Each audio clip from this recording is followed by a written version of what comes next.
Today we learn about separable versus inseparable phrasal verbs and understanding word order. Phrasal verbs combine a verb with a particle to create new meanings. This is essential for natural English speaking. Phrasal verbs are a verb plus one or more particles. Write down does not mean write plus down separately. The combination creates a completely new meaning. This makes phrasal verbs different from regular verbs. There are two main types of phrasal verbs. Separable phrasal verbs allow the particle to move around the object. Inseparable phrasal verbs keep the particle attached to the verb. Knowing these types helps with correct word order. Separable phrasal verbs let the particle separate from the verb.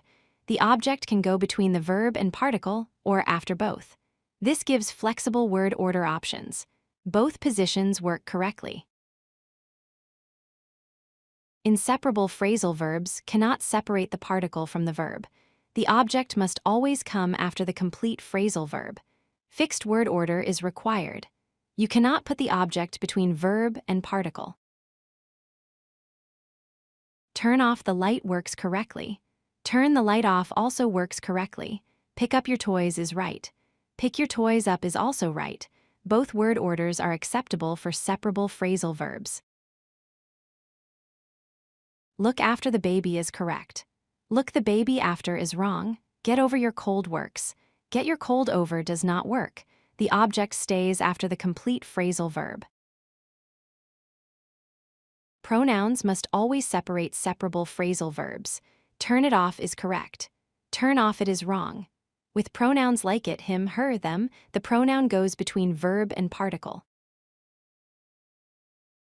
Noun objects have two options with separable phrasal verbs. Turn the light off works. Turn off the light also works. Both positions are correct when using nouns as objects.